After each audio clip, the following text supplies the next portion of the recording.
Muy buenos días a todos y muchas gracias por su asistencia en este segundo encuentro del curso conmemorativo del quinto centenario de Leonardo da Vinci que estamos haciendo con la Fundación Santa Ana aquí en el Salón de Actos del Instituto de Teología.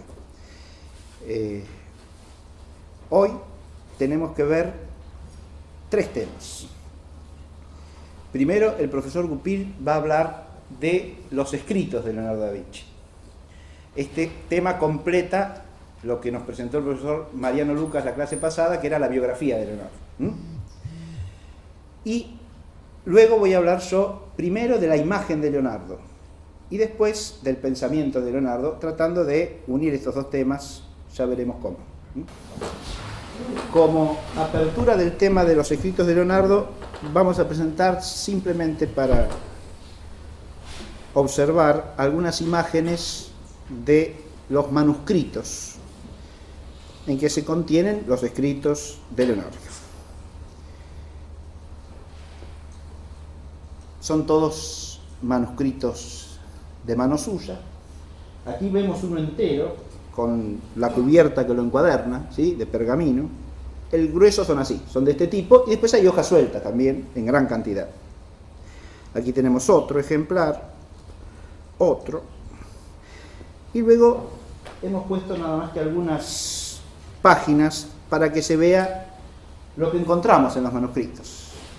Encontramos textos,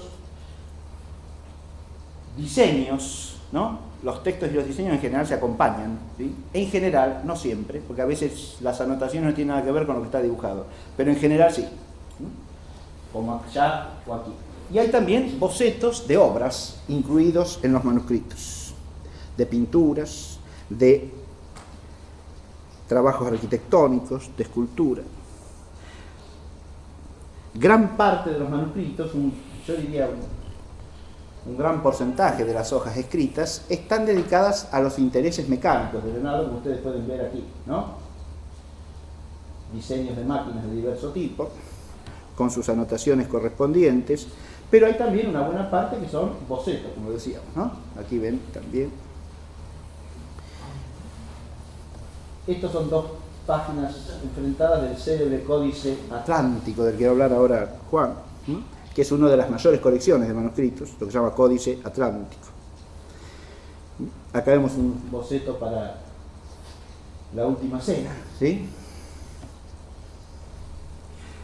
Y aquí tenemos dos páginas que son también típicas, una con estudios anatómicos y anotaciones respectivas a ellos, y la otra con estudios de carácter físico, digamos nosotros, mecánico.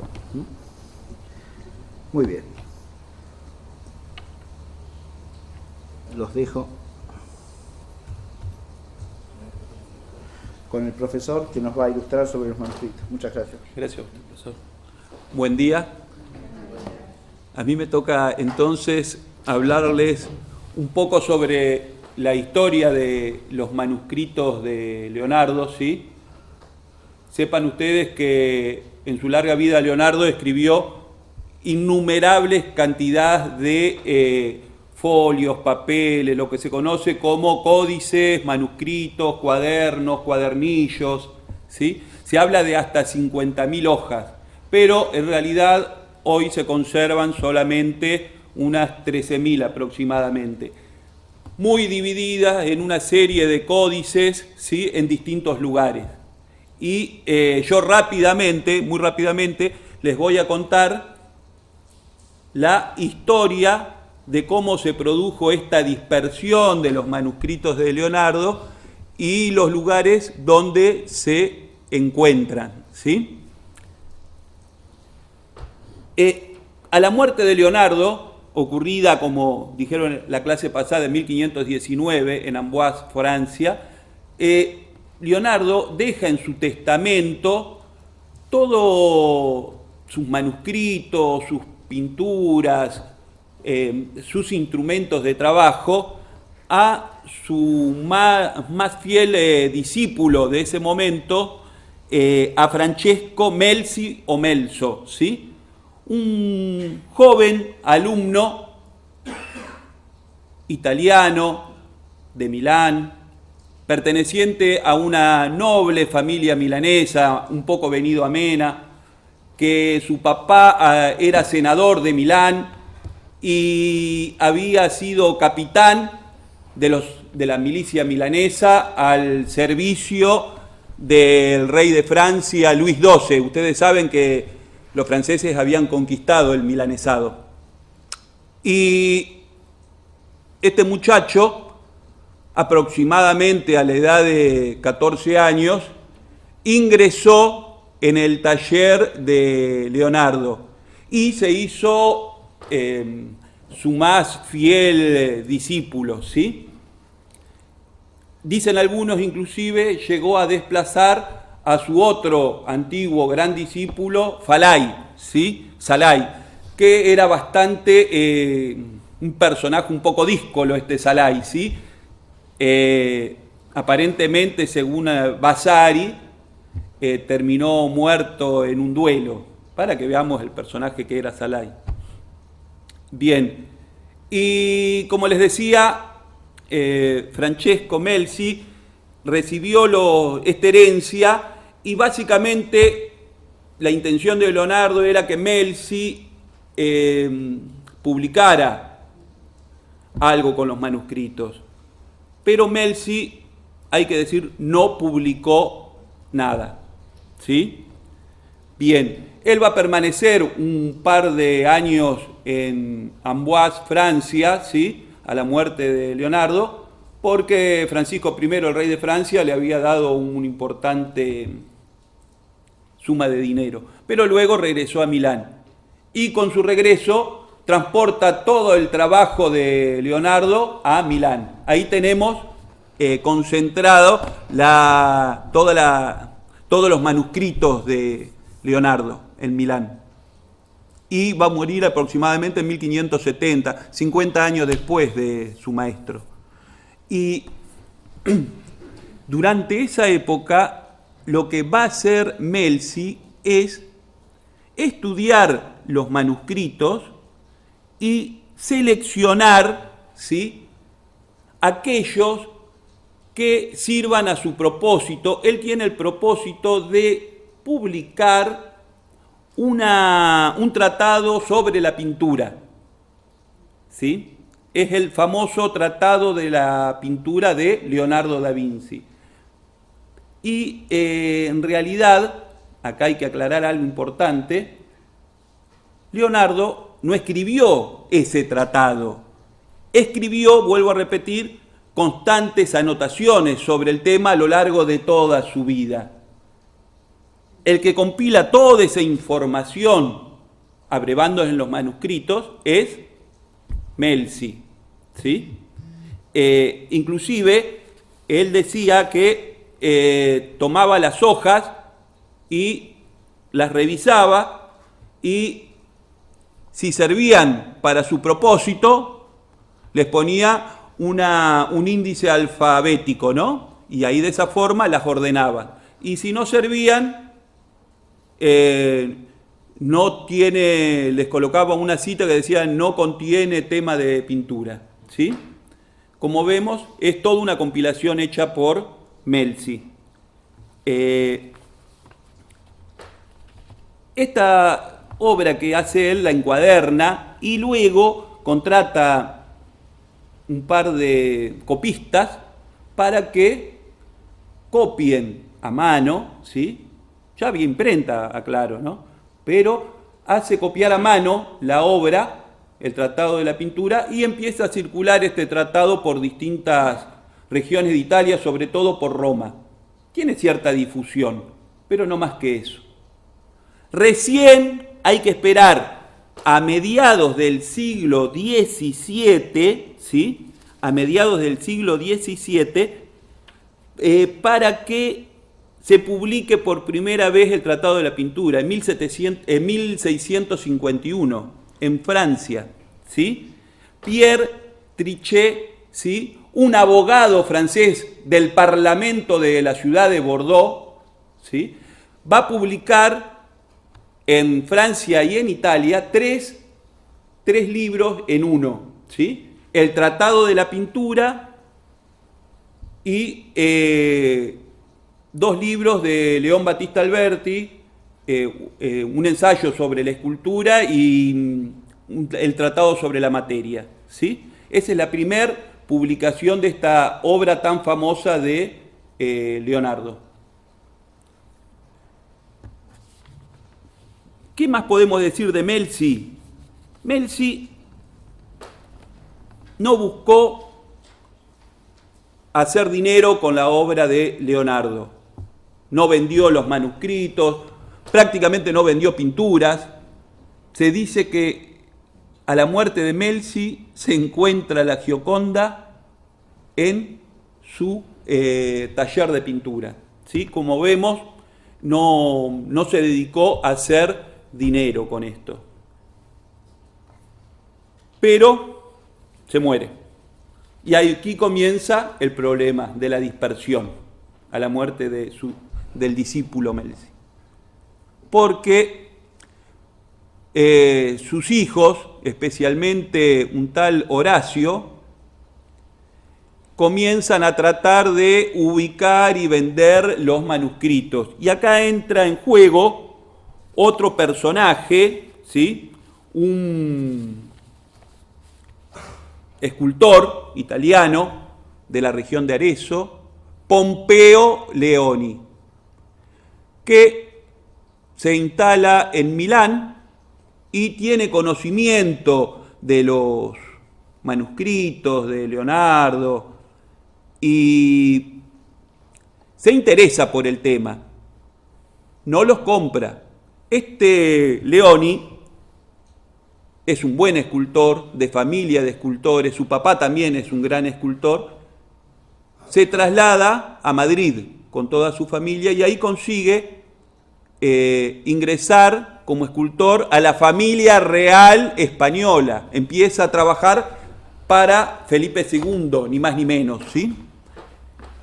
Ahí, por ejemplo, él con su papá van a esculpir un conjunto escultórico de la familia real, Carlos V, Carlos I de España, junto con su familia, orando. Escultura que se encuentra en el Escorial, en el monasterio de San Lorenzo. Como vemos, es un gran escultor.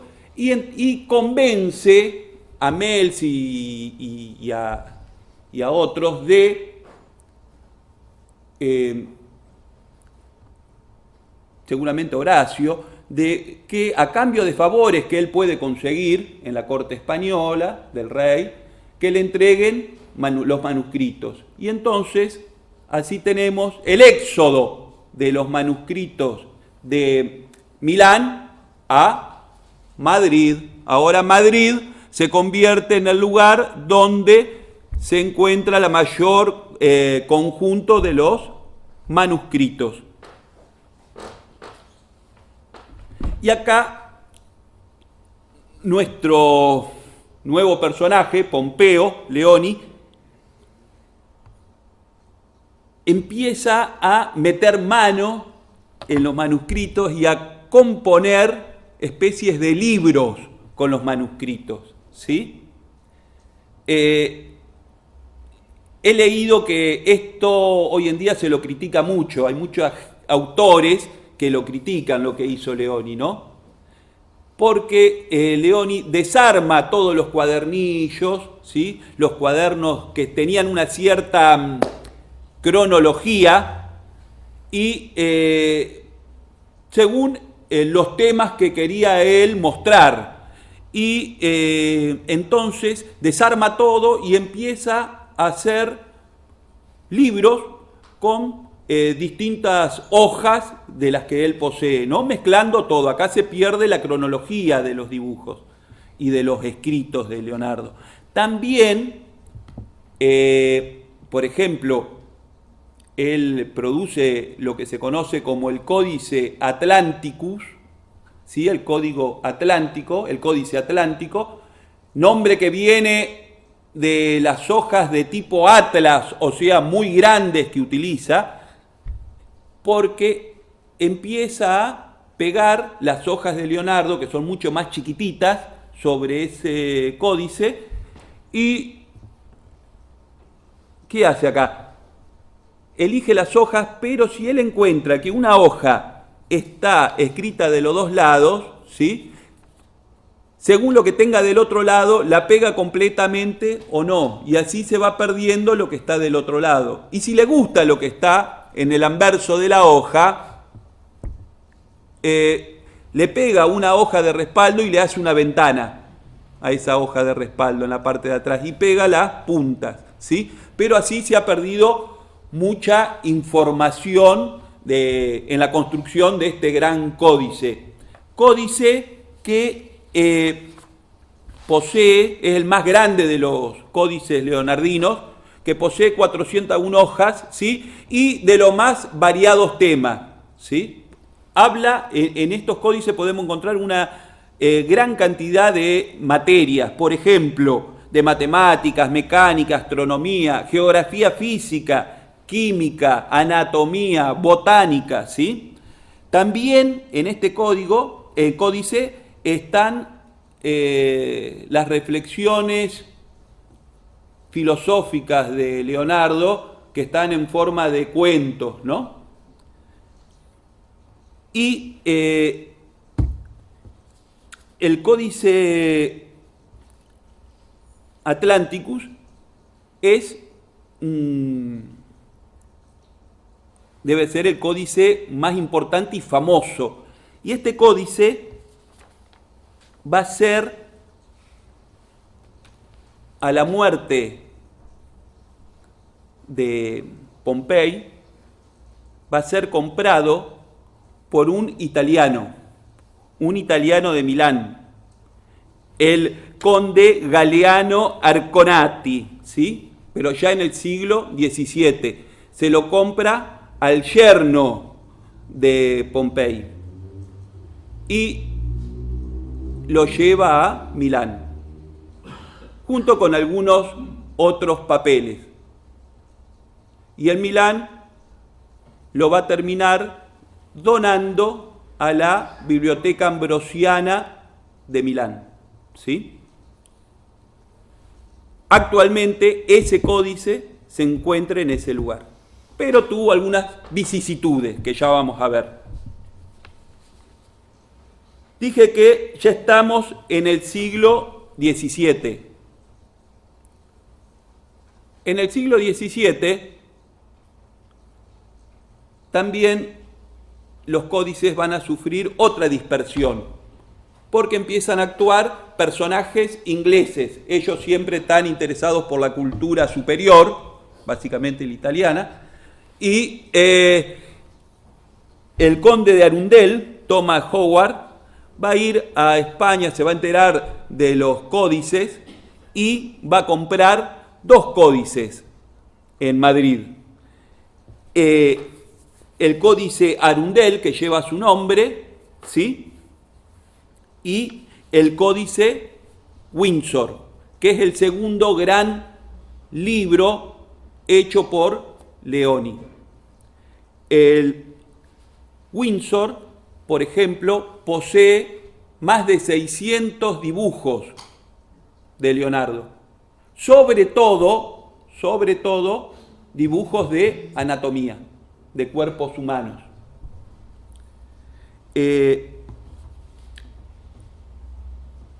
Qué bien.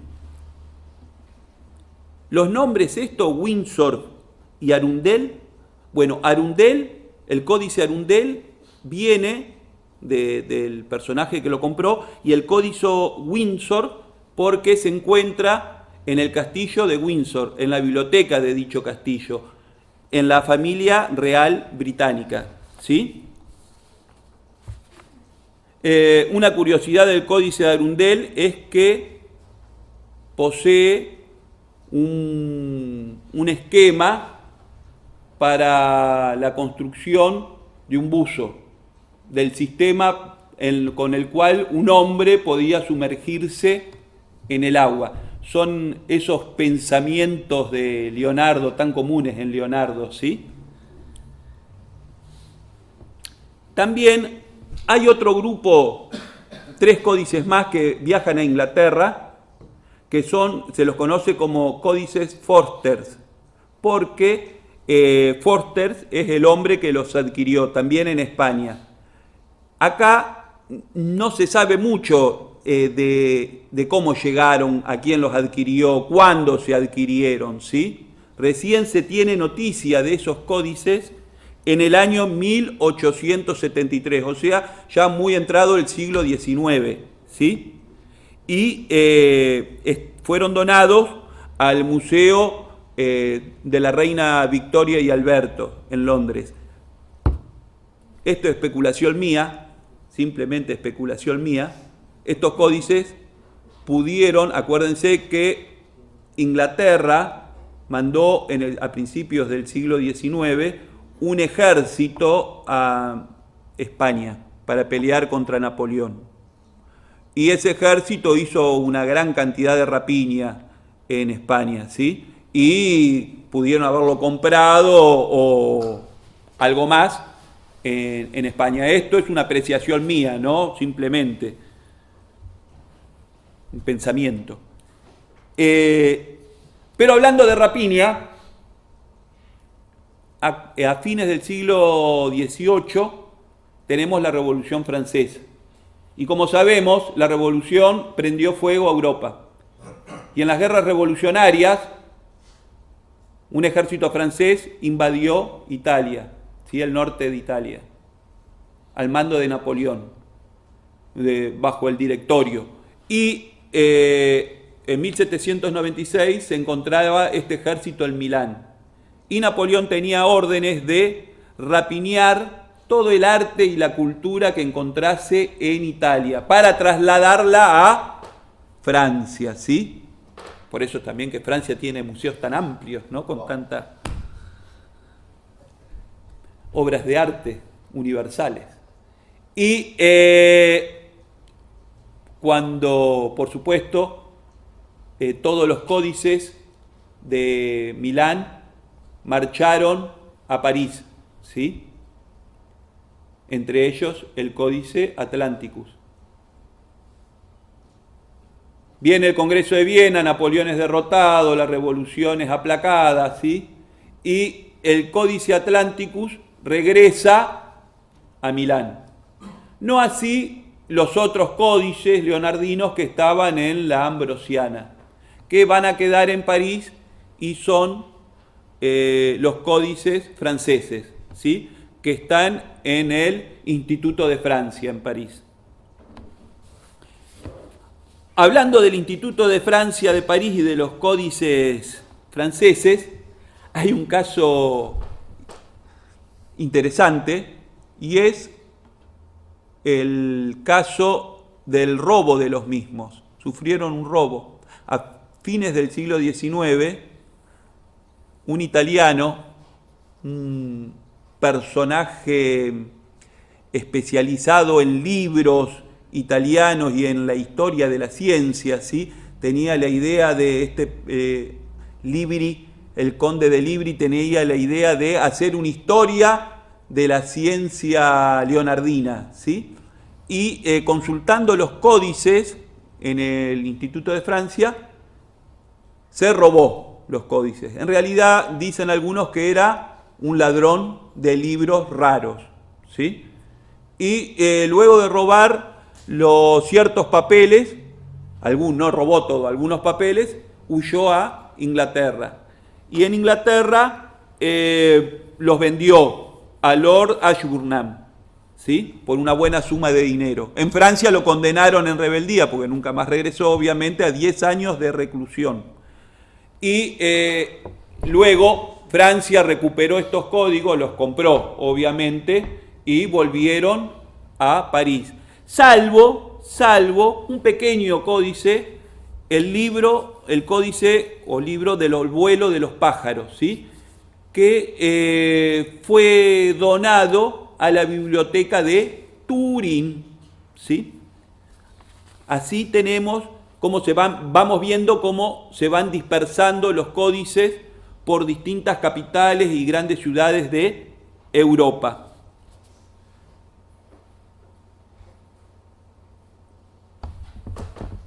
Por último, tenemos un códice el famoso códice Leicester, que no perteneció aparentemente a la herencia Melzi. Pasó a manos, seguramente de Leonardo directamente, a manos de un pintor italiano, Della Porta, que luego fueron vendidos y pasó por sucesivas manos italianas, hasta que a principios del siglo XVIII los compra este inglés Leicester y los lleva a Inglaterra y los tiene en su familia durante 260 años, ¿sí? Hasta que comienzan a hacerse famosos estos códices porque se los subasta públicamente. Y entonces la subasta se hace importante por el valor que tienen estos códices, como el valor con los cuales se rematan, ¿sí? Y en 1980 pasan a Estados Unidos porque los compra un magnate del petróleo, Hammer, y a partir de ese momento reciben ese nombre, Códice Hammer.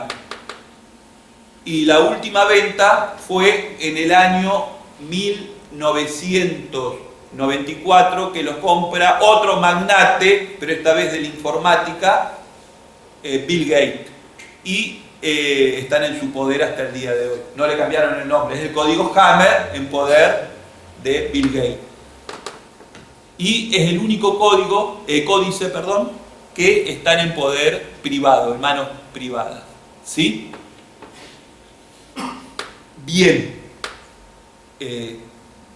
Esto sería básicamente todos los códigos leonardinos, pero hay a su vez un código,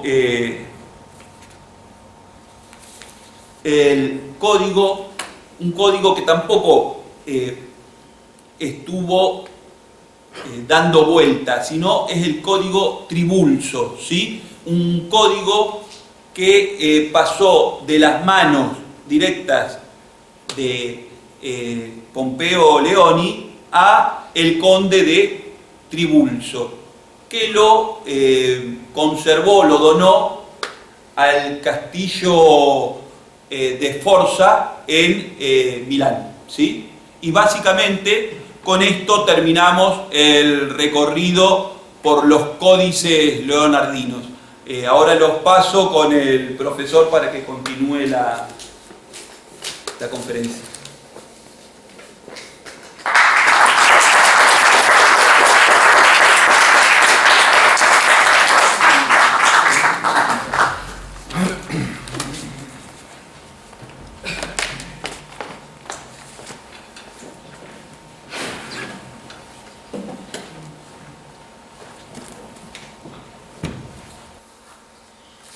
Bien. El sábado pasado el profesor Lucas nos ha presentado la biografía de Leonardo y hoy el profesor Goupil nos ha introducido en el conocimiento de los escritos de Leonardo. Tenemos presentado al personaje, queridos. Yo voy a tratar de resumir a continuación dos temas que son una reflexión sobre la realidad histórica que nosotros tenemos ante la mirada. Pero cuando digo la realidad histórica que tenemos ante la mirada, surge espontáneamente una cuestión.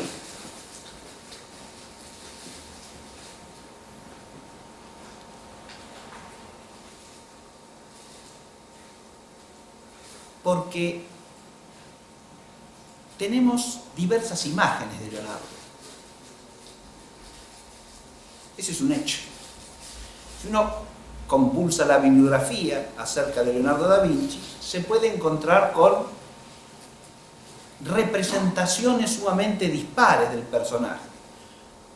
interpretaciones y juicios de valor que nos lo presentan bajo diversas modalidades. Leonardo es el hombre del Renacimiento, es el hombre universal, el hombre que lo estudia todo, que procura saberlo todo, el hombre de la sola experiencia que rompe con una cultura libresca y adocenada, o el hombre que escribe al revés para que los ignorantes de su tiempo no se enteren de las maravillas que escribe, o para que no lo persiga la Inquisición. Y a partir de esto pueden surgir otras imágenes todavía más profundamente distorsionadas, ¿no?, como las que circulan hoy día vulgarmente. Un Leonardo que se ve a la luz de todos los esoterismos habidos y por haber, un Leonardo que es el arquetipo de todas las revoluciones, el hombre totalmente inquieto, que está siempre tratando de revolucionar el mundo.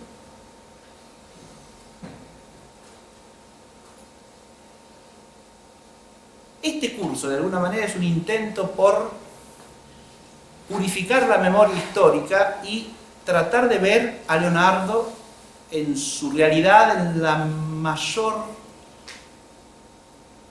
objetividad posible.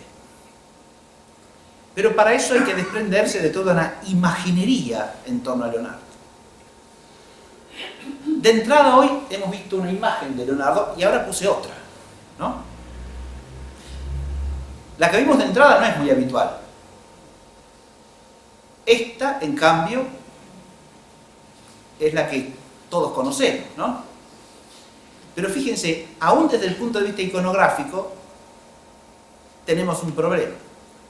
Porque esta imagen, que es la que todos identificamos como Leonardo da Vinci, y que suele divulgarse como autorretrato de Leonardo, según los estudiosos actuales, no es ningún autorretrato, y por lo tanto no representa a Leonardo da Vinci.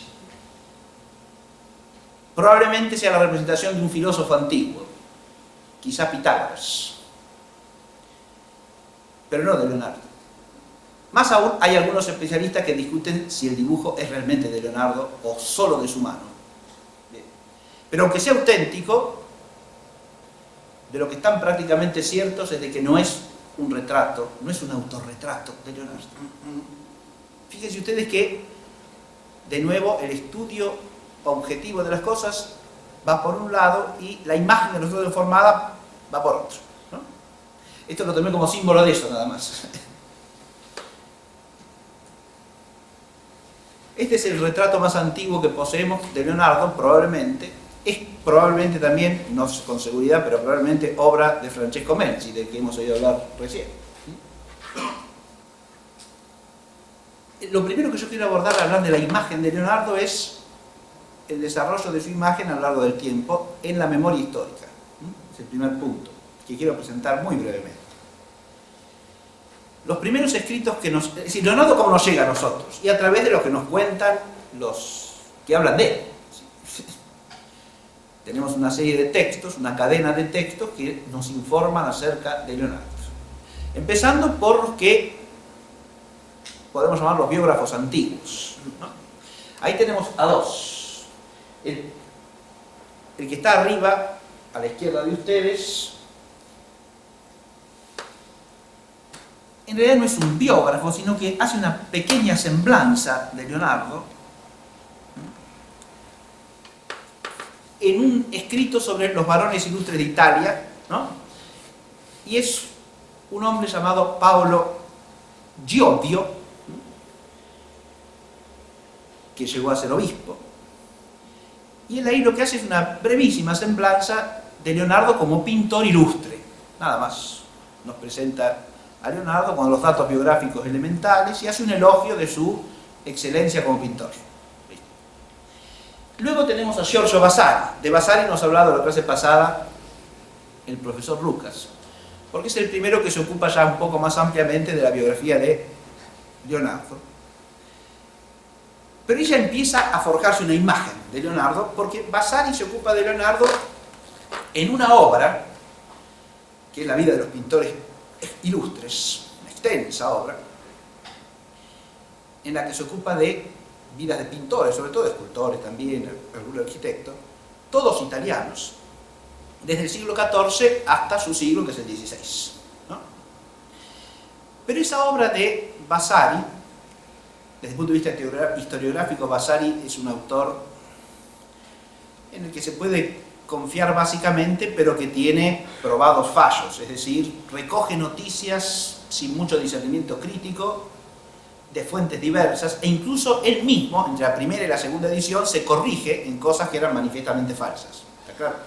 Es decir, saca una primera edición, se lee en Italia y mucha gente le dice, mire, esto que dice usted acá es erróneo, porque yo lo conocía, este fulanito que usted está hablando, y esto que dice usted es un disparate. Entonces la segunda edición hace correcciones. Pero obviamente, seguramente no todas las correcciones posibles, ¿me entiende? Es decir, Vasari recoge noticias sin mucho discernimiento y las repite sin más, con toda soltura y afirmándolas sin decirnos esto lo tomé de acá, esto lo tomé de allá, esto puede ser, quizá, pero no. Él describe y da todo como información sólida. Es un problema que tiene Vasari. Pero el problema más grave de Vasari no es ese. El problema más grave es su enfoque de la historia de la pintura. Porque ahí empieza un tema que hace a la imagen de Leonardo. Y es la idea de que el arte de la pintura renació en Italia a partir del siglo XIV. ¿Está claro? Vasari es uno de los publicistas de lo que podríamos llamar el mito del Renacimiento. En el siglo XVI, Vasari inicia ese tópico aplicado al arte de la pintura, con algunos antecedentes, ojo, eso circulaba ya en los círculos de pintores del siglo XV en Italia, y es una visión de la historia del arte profundamente deforme, que está asociada además a la exaltación de los pintores italianos, casi exclusivamente, como dije, ¿no? Es decir, es una visión que nos presenta una imagen de la historia del arte según la cual la pintura había desaparecido desde la antigüedad hasta el siglo XIV, XV, y recién ahí reaparece gracias a Giotto, Cimabue, etc., y llega a su culminación en el siglo XV y XVI con los grandes maestros de la pintura italiana. ¿Está claro? Bien. Yo digo el mito del Renacimiento, esto nos llevaría a un tema larguísimo, ya le hemos dedicado un curso a eso, el tema de la categoría Edad Media, ¿no? Previamente, pero esta es una primera imagen en la que Leonardo quedará encuadrado y con gravísimas consecuencias de ahí en adelante. ¿Por qué? Porque todo ese tópico del hombre del Renacimiento, el hombre que rompe con la tradición, que aprende todo de la naturaleza y de la experiencia, pero no rompe con la cultura libresca, todo eso que es eminentemente falso para Leonardo, ya hablaremos en qué sentido Leonardo exalta la experiencia, pero al mismo tiempo la ciencia, y cómo para adquirir ciencia depende obviamente de la tradición que él ha cultivado durante siglos, ¿no? Eso es una falsificación, pero es una imagen que nos lleva a verlo espontáneamente de una cierta manera, porque nosotros hemos adquirido esa visión. La hemos adquirido y a veces la hemos adquirido durante años y en montones de autores y de libros que la repiten, y nos parece que es una cosa tan obvia como la luz del sol en un día soleado. Y no es así. Es básicamente una falsificación, ¿se dan cuenta?, de la historia. Ese problema se va empeorando en la medida que avanza el tiempo. Aquí puse yo a otros dos personajes que son interesantes. Uno es un francés del siglo XVII, que es el caballero Frère de Chambray, que es el que escribe el prólogo de la primera edición del Tratado de la Pintura, que nos dijo recién el profesor Goupil. Es el que se ocupa de la parte literaria de la edición, ¿sí? Y además, y el que se ocupa de contratar a los ilustradores de la edición, Porque esa primera edición no lleva dibujos de Leonardo. Lleva dibujos que son copia de originales de Nicolas Poussin, el gran pintor francés del siglo XVII, al que Frère de Chambray admiraba como la cumbre de la pintura. ¿Está claro? Hasta tal punto que ve a Leonardo como la visión que él tiene de el gran precursor de Poussin.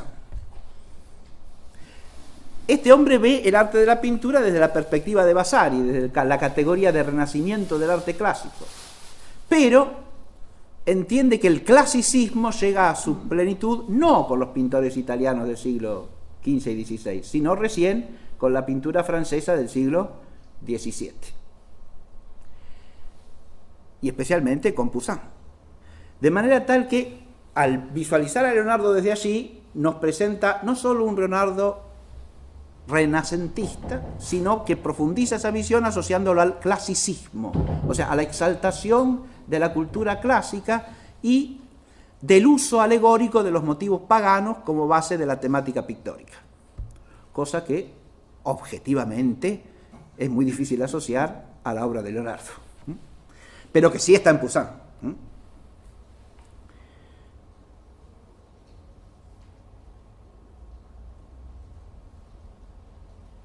El otro autor, el otro que figura allí es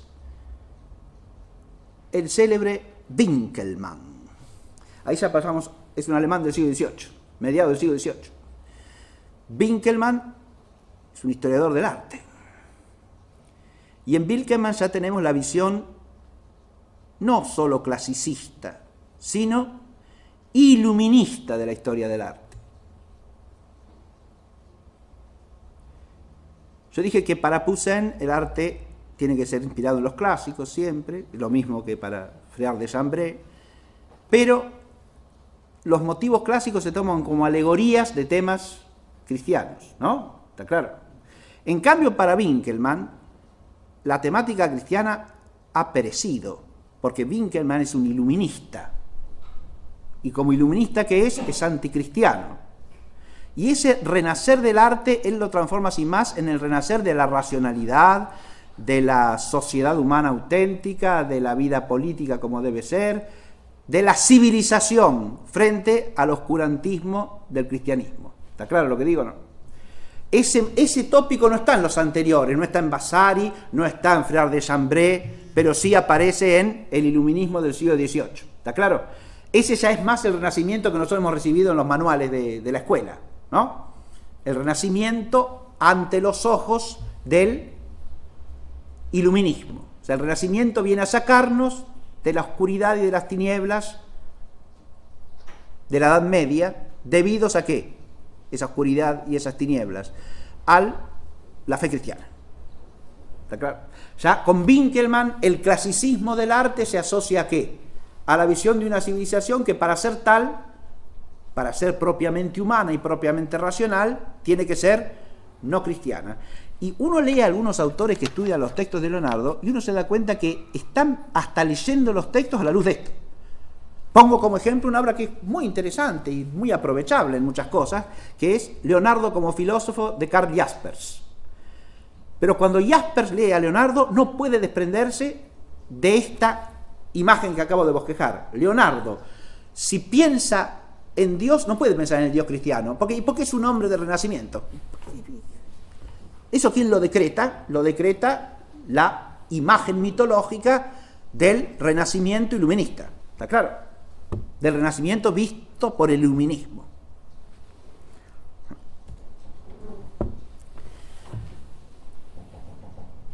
Hay tres personajes que han escrito sobre Leonardo.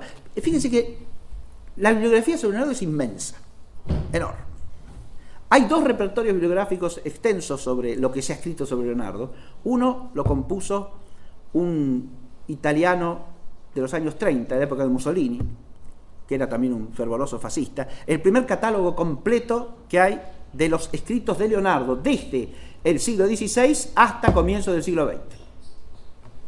Es una obra publicada en 3 volúmenes, que es un catálogo de obras, nada más, ¿eh? Y después hay uno más reciente, que son también 2 gruesos volúmenes de puro catálogo. Bibliografía sobre Leonardo da Vinci, donde se registran poco menos de 700 títulos, ¿me entiende? Entonces usted si quiere leer todo eso es imposible, ¿no? Leonardo da Vinci ha sido tratado, pero si uno va a los primeros siglos posteriores a Leonardo, la bibliografía es más bien escasa, ¿eh? No se escribe mucho sobre Leonardo. En el siglo XVI, XVII y hasta el XVIII, la bibliografía sobre Leonardo es bastante escasa. ¿Está claro? Si uno se sitúa entre la transición del siglo XVIII y el XIX, aparecen unos pocos autores que se entusiasman con la obra de Leonardo y escriben sobre él. Es el caso de Goethe, que es el primero que aparece allí a la izquierda, ¿sí? Goethe, en su viaje a Italia, el primer viaje a Italia, se queda encantado con la Última Cena y escribe un texto interesantísimo en el viaje a Italia sobre la Última Cena, con consideraciones estéticas, filosóficas, etcétera, acerca de Leonardo. Bien, desde la perspectiva que él tiene en ese momento.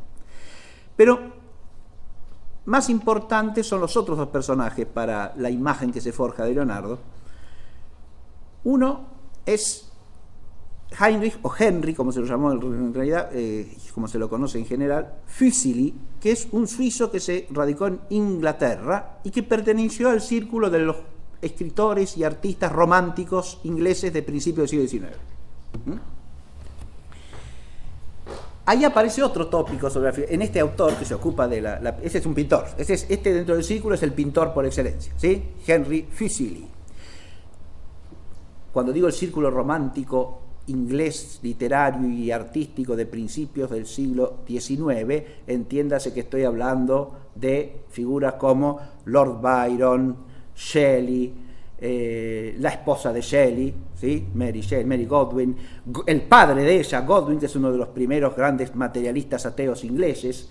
Señalo esto ¿por qué? Porque mientras el romanticismo alemán es un romanticismo antimaterialista, espiritualista e incluso básicamente cristiano, el romanticismo inglés es profundamente anticristiano y enraiza desde el punto de vista religioso en lo más anticristiano del iluminismo. ¿Está claro? Es romántico desde el punto de vista literario, desde el punto de vista de ciertos tópicos, pero no en su concepción del mundo, que es radicalmente iluminista. Y lo que aparece en este Fuseli acerca de Leonardo, que es la idea de Leonardo como genio. Mientras en Vasari lo que se lee sobre Leonardo es que Leonardo era un hombre agraciado por Dios especialmente, fíjese, es el concepto del cristiano de gracia lo que está ahí, ¿no? Aún en su modo de hablar y en su modo de andar, dice Vasari, parecía dotado de una excelsa gracia. ¿Está claro? Acá lo que aparece es otra noción, que es la de genio, una noción típica del romanticismo, ¿no? Es el hombre que en sí mismo lleva toda esa potencia y virtualidad extraordinaria y la saca de sí por sí solo. Ante esto recuerdo una sola sentencia de Leonardo, tomada de sus manuscritos, ¿no? Y esa sentencia dice así: salvaje, es un juego de palabras, salvaje, salvaccio, dice él en su italiano, es el hombre que se salva a sí mismo. Fíjense ustedes que es una noción esa que Leonardo expresa, profunda y típicamente cristiana, ¿no? ¿Se puede salvar el hombre a sí mismo? Absurdo de toda absurdidad, ¿no? Solo Dios salva al hombre, ¿está claro o no? Y para un cristiano espontáneo y popular como es Leonardo, que no es un teólogo nunca, tiene la fe común de la gente de su tiempo, eso es clarísimo. Un hombre que pretende salvarse a sí mismo, ¿qué es? Y es un salvaje. Estamos en las antípodas de la idea del genio romántico, ¿está claro o no? El genio romántico es el hombre que se salva a sí mismo, el hombre que en sí mismo tiene todo poder, toda fuerza y toda grandeza. La visión del Leonardo renacentista, y por lo tanto necesariamente no cristiano por lo menos, sino anticristiano, neopagano, rupturista con toda la tradición, se profundiza y se arraiga en una obra historiográfica que tuvo un influjo enorme en toda Europa y que sigue influyendo hasta el día de hoy. Se llama La cultura del Renacimiento en Italia, y su autor es el tercer personaje que vemos ahí, Jacob Burckhardt. Es la obra más clásica que existe sobre lo que se llama la cultura del Renacimiento en Italia. Ya el título es la exaltación de ese mito que yo dije de entrada, que en lugar de ver el arte italiano de los siglos XV, XVI como una continuidad y como una variación de una riquísima y amplia tradición, que es la tradición del arte cristiano a la que ese arte pertenece, lo ve como una cosa que inicia un mundo nuevo, una civilización nueva, termina con la Edad Media y empieza la modernidad. Pero eso en la obra de Burckhardt está desde la primera hasta la última página. Y ahí Leonardo queda encasillado como un gran representante de este fenómeno.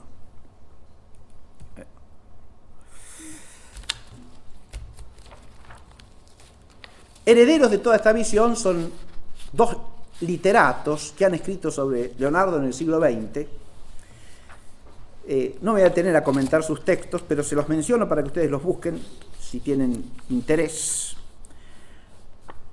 Uno es el francés Paul Valéry, que está así en el medio. Una de las primeras cosas que publicó Paul Valéry es un ensayo, esto es a fines del siglo XIX todavía, un ensayo sobre Leonardo. En ese ensayo Valéry trata de... El ensayo se llama Introducción al método de Leonardo da Vinci y está precedido por unas notas y digresiones extensas, que son tan extensas como el ensayo. Bien. El ensayo original es de 1894. ¿Sí? Paul Valéry es un autor que trata de pensar con profundidad a Leonardo desde su propia perspectiva poética, pero nos introduce en una interpretación de Leonardo que en el fondo, más que hablar de Leonardo, habla de Paul Valéry. ¿Está claro?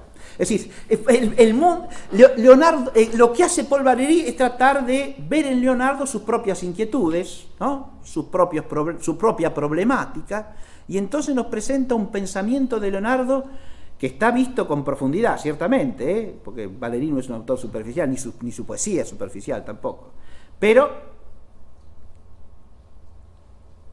que no implica un esfuerzo realmente filosófico por acercarse al pensamiento de Leonardo, ni, podemos decir, historiográfico menos todavía. Leonardo está visto ahí en la perspectiva de unas problemáticas entre el pensar lo finito, lo infinito, la posibilidad del arte de expresar lo infinito, etcétera, que son la preocupación de Valéry, insisto, y no propiamente la de Leonardo. Y el otro es Leopoldo Lugones, ¿no? Para mencionar algún vernáculo. Leopoldo Lugones, en el año 1925, pronunció un elogio de Leonardo.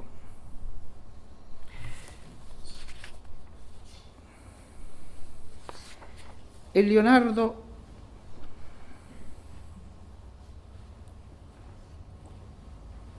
de Lugones está totalmente enfeudado en la noción de Renacimiento desde una perspectiva totalmente racionalista e incluso inmanentista y anticristiana. Leo dos parrafitos nada más. Aquel don de universalidad fue la grande aspiración del Renacimiento. Imagínese usted que todo el pensamiento cristiano de la época patrística, toda la gran escolástica, de la universalidad no sabe nada, pareciera, ¿no? No son autores que piensan la universalidad de las cosas. Ni San Agustín, ni San Anselmo, ni Santo Tomás de Aquino, ni San Alberto Magno. La universalidad es un don del Renacimiento. Imagínese usted qué cosa. Bien.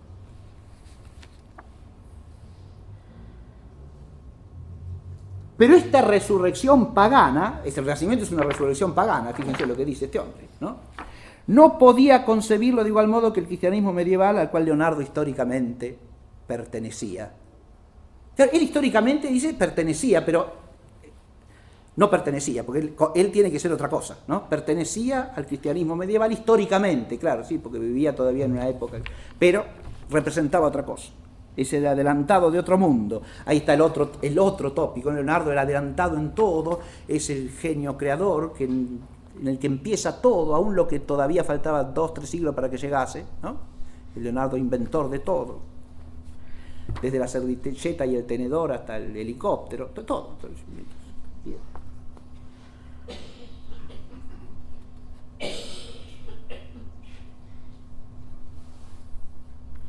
Y después dice, tal cual después ocurriera con los precursores de la revolución, el enciclopedismo humanitario condújolo por medio del análisis racionalista al descreimiento religioso y poco después anticlerical. De nuevo no sabemos si está hablando de Leonardo o está hablando de Leopoldo Lugones. Bien, que es más bien lo que hace.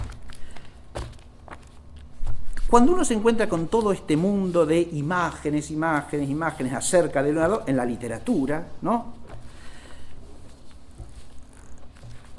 Uno advierte algo que está muy bien expresado en una frasecita de Nietzsche, que lo puse allá arriba porque lo que voy a leer a continuación.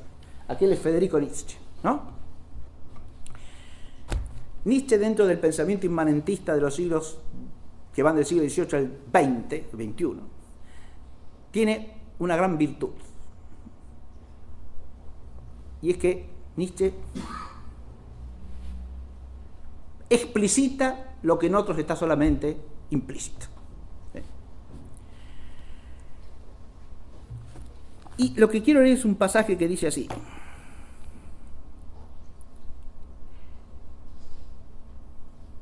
los griegos de Winckelmann y Goethe, los orientales de Víctor Hugo, los personajes de los Edda de Wagner, los ingleses del siglo XIII de Walter Scott, y podríamos seguir así constantemente con la entera comedia. Todo eso es,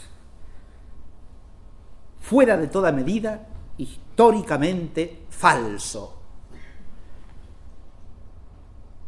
Pero modernamente verdadero. Aber modern wahr, dice Nietzsche. ¿Qué quiere decir este hombre acá? Todas estas imágenes que nos transmiten los autores, ¿no? Los griegos de Goethe o Winckelmann, los orientales de Víctor Hugo, etc. Todo eso históricamente es falso, pero para la modernidad, verdadero.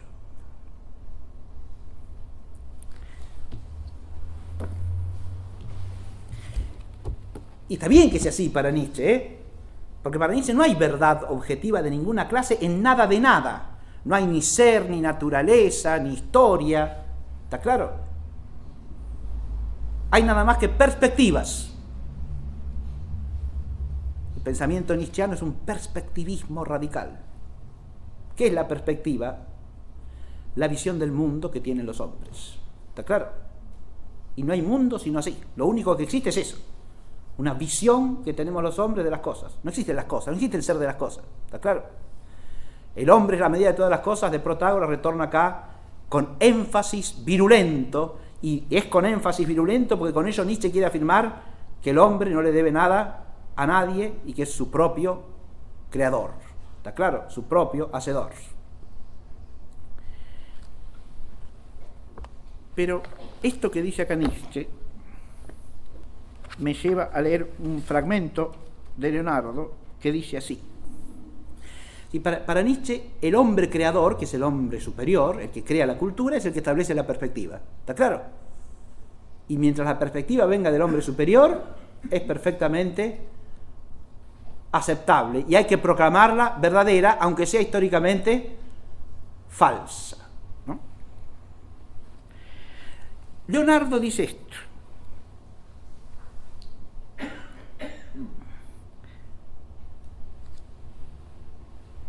Es tan vil la mentira que si con ella se dijese algo bueno de las cosas que tiene que ver con Dios, ella misma quitaría la gracia a su divinidad. Y es de tanta excelencia la verdad que si ella alabase cosas mínimas, éstas se harían nobles. De nuevo estamos en las antípodas, ¿no? Leonardo no piensa así, ¿está claro? No es modernista, no es moderno, no es protagórico, no es antropocéntrico.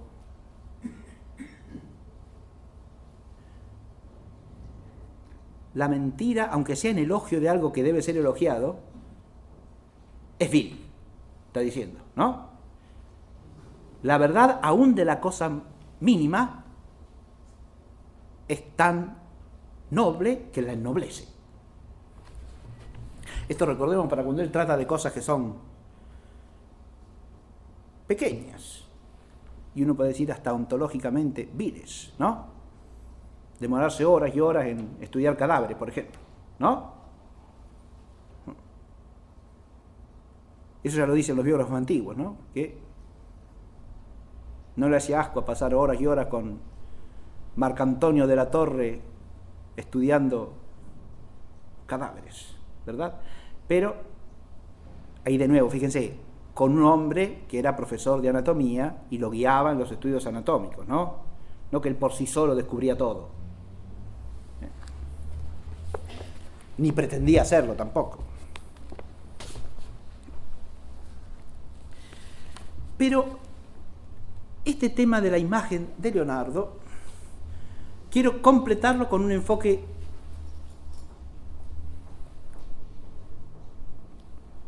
que nos lleva a otro asunto. Leonardo en imagen de la historia, sí.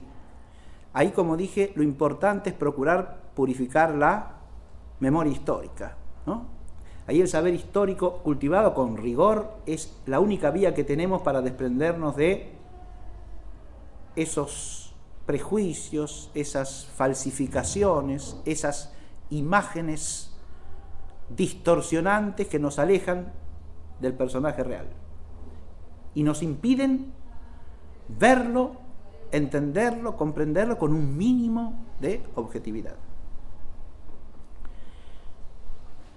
Pero la expresión la imagen de Leonardo, cualquier estudiante de gramática sabe que es una expresión que puede entenderse en más de un sentido, ¿no?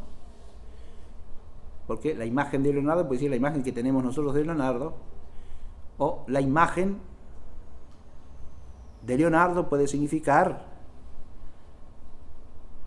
esto, por ejemplo. Eso es una imagen de Leonardo, ¿no? Una imagen que tiene a Leonardo por autor, ¿no? Ahí ya el objeto no es él, ¿no? Si la imagen de Leonardo se entiende la imagen que los hombres se han hecho históricamente acerca de Leonardo, o pseudo-históricamente, ¿no? Leonardo es el objeto, ¿no? Del pensamiento de otros. Pero si yo digo la imagen de Leonardo para referirme a esto es una imagen de Leonardo, ¿no? Ahí Leonardo es el autor de la imagen, ¿no? No de una imagen de él. Ese sería el caso del autorretrato, si fuese un autorretrato, ¿no? Ahí coincidirían el autor y el objeto. Pero imágenes de Leonardo son todas sus pinturas, sus dibujos. E imagen de Leonardo también es la concepción de imagen que tuvo Leonardo, si es que tuvo alguna, ¿está claro? Eso ya nos lleva al pensamiento de Leonardo, y si Leonardo tiene un pensamiento acerca de la imagen, eso sería el segundo tema al que voy a pasar enseguida, ¿no? El pensamiento de Leonardo. Pero cuando uno se enfrenta con las imágenes que Leonardo produjo, las imágenes de las que es autor, como esta, uno puede verlas auténticamente, desprendiéndose de la imagen de Leonardo que se ha forjado en la historia. Y bueno, más o menos, hasta cierto punto sí, y en una gran medida no. Yo puse aquí, por ejemplo, esta imagen de Santa Ana, la Santísima Virgen María, el Niño Jesús y San Juan Bautista, ¿no? Que es una bellísima composición de Leonardo.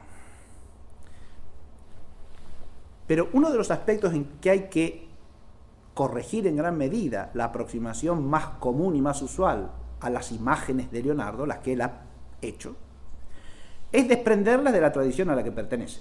¿Está claro?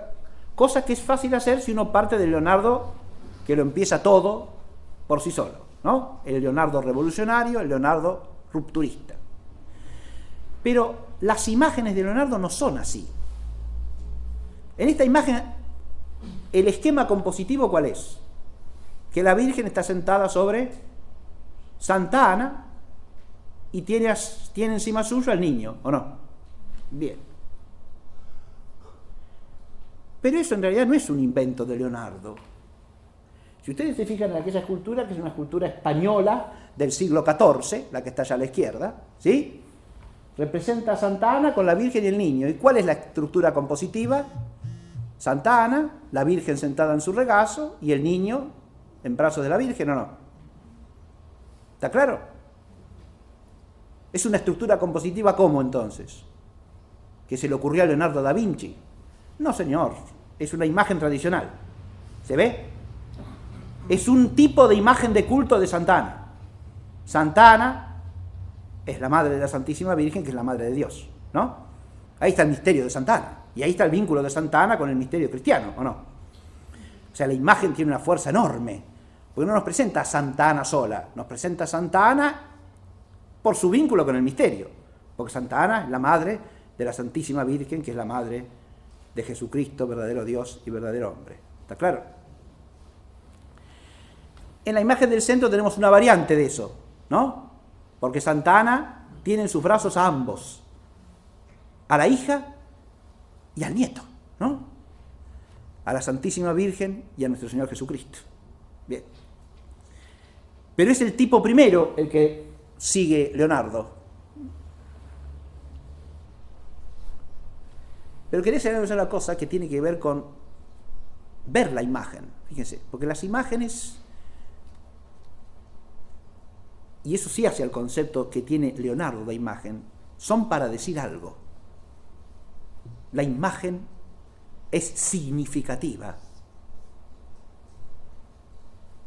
Si alguien se imaginase o supusiese en su mente un Leonardo para el cual lo único que importa es la perfección técnica de la obra, se estaría imaginando una imagen inadecuada de Leonardo. Porque para Leonardo toda la perfección técnica es un medio ¿de qué? Un medio para decir algo. Porque si el pintor no tiene nada que decir, la pintura carece de significado. ¿Dice algo esta imagen o no? Y en ese sentido sí que es una imagen. Fíjense, yo dije, es una imagen ¿por qué? Porque nos presenta el misterio, ¿o no? ¿Cuál es el misterio? Claro, hay dos mujeres, el niño, pero ¿ese niño qué es? Ese niño es Dios. ¿Qué está haciendo el niño? Está bendiciendo. ¿Está bendiciendo a quién? A Juan el Bautista. Juan el Bautista es entre los hombres el más grande que haya nacido de mujer, dicen los evangelios, ¿no? Pero comparado con Jesús, no es nada, porque Jesús es verdadero Dios, ¿no? ¿Qué está haciendo Jesús aquí? Lo está bendiciendo. Fíjese que ese gesto de bendecir muestra a Jesús niño como ¿qué? Como Dios. De él viene la bendición. ¿Se ve? Pero esto está reforzado por la gestualidad que hay entre la madre y la hija, ¿no? María mira amorosamente al niño y la madre mira a su hija, ¿sí? Pero la mano de la madre, aquí, fíjense que está menos acabada que el resto, ¿sí? Acá. La mano de la madre, en un gesto que Leonardo reproduce en muchos dibujos y está además en una pintura famosísima, que es el San Juan Bautista, la madre de la madre está señalando a lo alto, ¿no? Ese gesto termina de darle sentido a toda la imagen, porque la imagen, Santa Ana le está diciendo, o le está recordando a la Santísima Virgen que ese niño que ella mira con ternura es Dios. Es Dios hecho hombre, ¿está claro? De ahí ese dedo que apunta verticalmente a lo alto.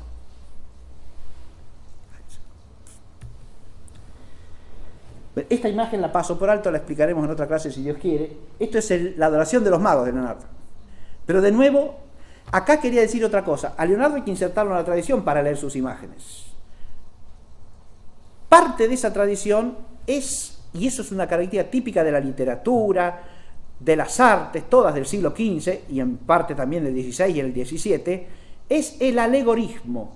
A saber, eso es un lenguaje que nosotros hemos perdido por completo, Si usted pone un vegetal, pone un animal, pone un detalle arquitectónico, eso no es decorativo, eso es significativo. Pero esa significación está basada en esquemas alegóricos. O sea, cada vegetal, cada animal, cada representación arquitectónica, las piedras, el agua, tienen un valor significativo de carácter simbólico que está codificado, que no es arbitrario. Está codificado en una amplísima literatura. En los manuscritos de Leonardo se encuentra todo un repertorio de descripciones de animales. Todas son alegóricas. Te va al animal y lo que le dice es qué virtud representa o qué actitud humana representa el animalito. Si uno ve esta pintura sin... ¿Se puede apagar un poquito las luces de adelante? Así la vemos un poco mejor, porque creo que se ve horrible, ¿no? Yo no veo nada. Esas son, esas. Un poquito más, apague otro. Ahí se ve un poco mejor, ¿no? Ahora sí, fenómeno. El primer plano de la obra es clarísimo desde el punto de vista significativo, ¿no? Es la adoración de los magos. Los magos llegan y se postran ante el niño que es Dios. Y uno de los magos le está ofreciendo su don, y el niño que recibe con la mano izquierda el don, con la derecha lo bendice, ¿verdad? Ese es el primer plano de la obra. Después tenemos un segundo plano de figuras que rodean a esta escena central escrutadoramente, ¿no? Pero yo quería hacer algunos detalles simplemente. Acá tenemos dos árboles que están en el eje central de la pintura, ¿ven? Y estos dos árboles tienen un significado preciso que se encuentra en los escritos de la época, escritos que Leonardo manejó. Acá sigo a un autor que es Frank Söllner, que ha escrito una obra llamada Obra Pictórica Completa. Leonardo da Vinci, Obra Pictórica Completa, de la editorial Taschen, ¿sí? Y Söllner tiene, en esto, la misma línea se encuentra en la obra de Martin Kemp, que mencionó en la clase pasada el profesor Lucas. Estos dos profesores y especialistas en Leonardo tienen un gran mérito, en mi opinión, que es el haber hecho el esfuerzo de tratar de restaurar las obras de Leonardo en su contexto histórico propio y tratar de entender el significado de las obras en ese contexto. Tanto Kemp como Söllner, al analizar esta obra, señalan que estos dos árboles tienen un valor claramente significativo. Este representa una encina, aquel representa una palma. Este es el árbol de la cruz y este es el árbol de la victoria pascual de Cristo. Fíjense que con este solo detalle en el eje central, fíjense que la figura del niño está aquí, ¿no? En medio de estos dos, ¿o no?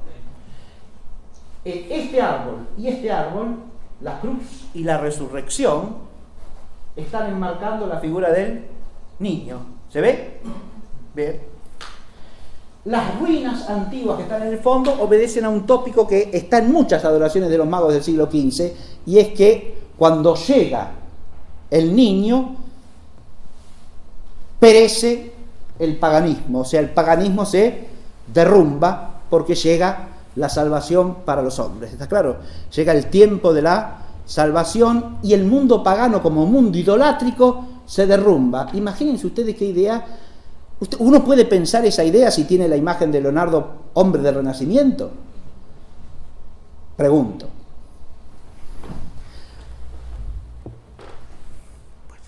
Sí.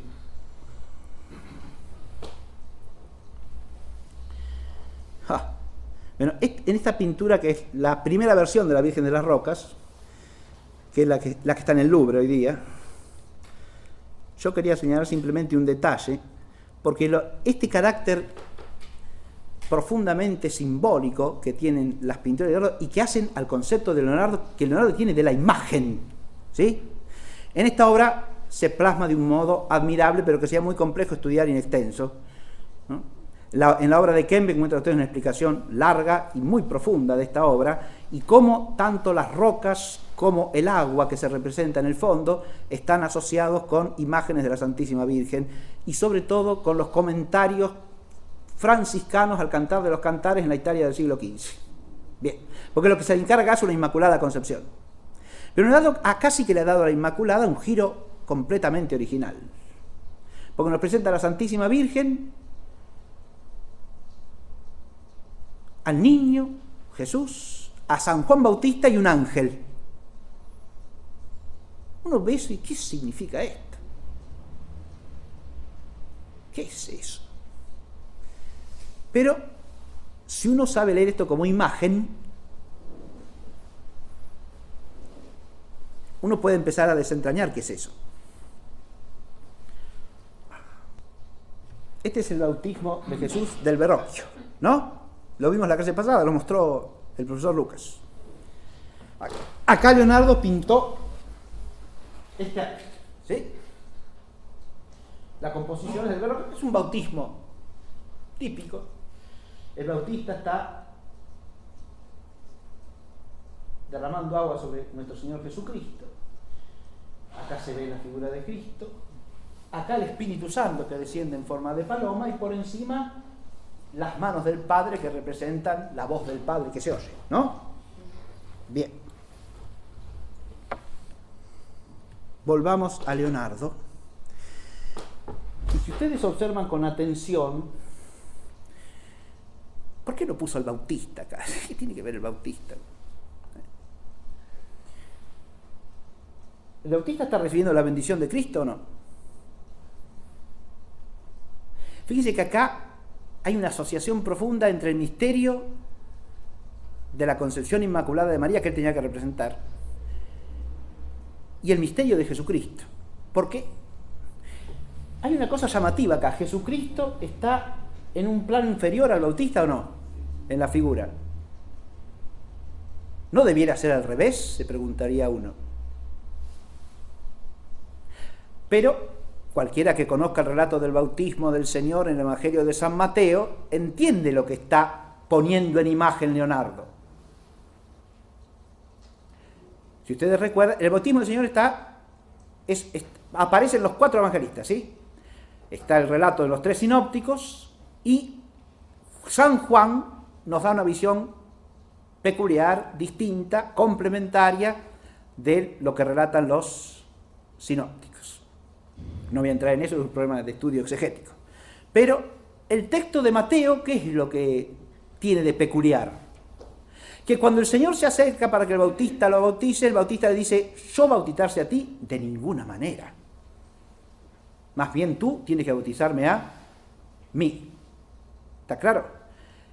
Y el Señor, es decir, el Bautista lo ataja en un gesto que es el mismo de Pedro en la cena, cuando el Señor les dice que les va a lavar los pies. ¿Tú lavarme los pies a mí? No. ¿Está claro? El Bautista o Pedro reconocen en Jesús al Señor. ¿Está claro? Y entonces no quieren aceptar, ¿qué cosa? Esta inversión, ¿no? Que él esté más abajo. Pero Jesús, ¿qué le contesta al Bautista? Es menester que cumplamos toda justicia, que en el lenguaje bíblico quiere decir, lo que importa acá es cumplir la voluntad de Dios. Y la voluntad de Dios es que Él se abaje para redimir a los hombres. ¿Está claro o no? Es lo que dice San Pablo enérgicamente al hablar del abajamiento de la kenosis de Jesucristo, ¿sí? Que no tuvo por objeto de rapiña su condición de Dios, sino que al contrario se anonadó a sí mismo y tomó la condición de esclavo, es decir, de hombre. ¿Está claro esto o no?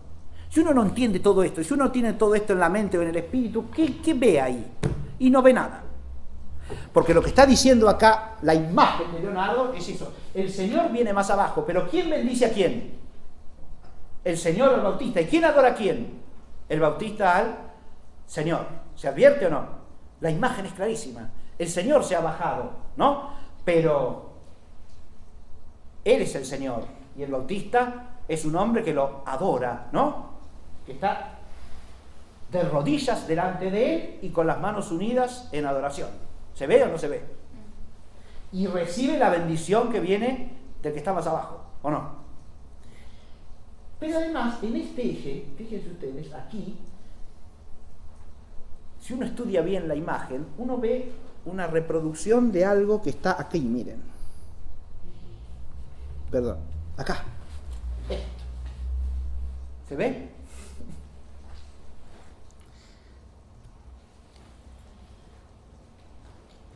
Lo que más fuertemente sugiere esta analogía, esta identificación, es la mano de la Santísima Virgen, que es una mano curiosísima, fíjense ustedes, ¿no?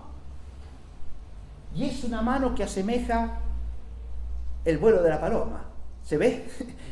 Es una mano que está moviéndose como aleteando encima de ¿quién? Del niño, ¿sí? Acá está el Hijo, acá está el Espíritu Santo. El Espíritu Santo no es el que ha concebido por su obra y gracia al niño en el seno de María. Sí, Señor. ¿Y quién le ha anunciado eso? ¿Un ángel o no? Sí, Señor. El ángel está en medio, con su dedo apuntando al Bautista. ¿Por qué? Porque el Bautista, ¿quién es? ¿Es el Señor? No, pero es el testigo, ¿no? Eso es un tema que está presentísimo en la mente de la luz. ¿Quién es la luz? Fíjense, el tema de la luz de alguna manera centra todo el pensamiento de Leonardo. Ahora enseguida paso al pensamiento para concluir brevemente. La luz en el orden físico y la luz en el orden espiritual. Leonardo piensa eso en algún momento. Esto que estoy diciendo es un invento mío, se me ocurre a mí.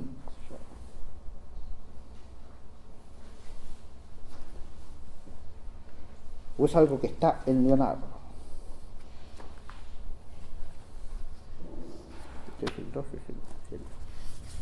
Fíjense que en la obra de Leonardo nos encontramos con esta idea de que la luz en el orden físico es lo principal, es lo más importante de todo, la luz, ¿no? Todo el mundo físico está de alguna manera constituido, construido, edificado por su artífice que es Dios a partir de la luz, ¿no? ¿Esta es una idea original de Leonardo? No, señor. Leonardo en esto no hace más que continuar una tradición que tiene sus fuentes y fuentes que él conoce, y ahora voy a decir a través de qué obras. La obra donde Leonardo más estudia la perspectiva es la obra de Juan Peckham. Juan Peckham es un profesor franciscano de Oxford del siglo XIII, que escribió un tratado de perspectiva sumamente copiado durante los siglos XIV y XV, y que Leonardo lee. ¿Está claro? En la Italia de Leonardo ese tratado fue traducido al italiano. Leonardo no leía fluidamente el latín, así que para sus lecturas dependía o de que las obras estuviesen traducidas o de que alguien le ayudase a leerlo, ¿sí? Pero la perspectiva de Peckham es uno de los textos que Leonardo lee comúnmente.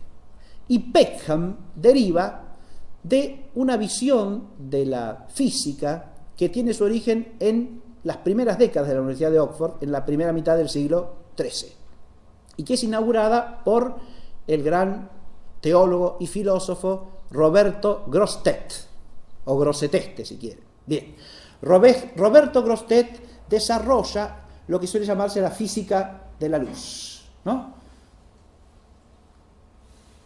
Esa física de la luz tiene varias fuentes de inspiración, pero la primera de todas es el Génesis. En el primer día, ¿Dios qué hizo? ¿Qué dijo? Hágase la luz, ¿no?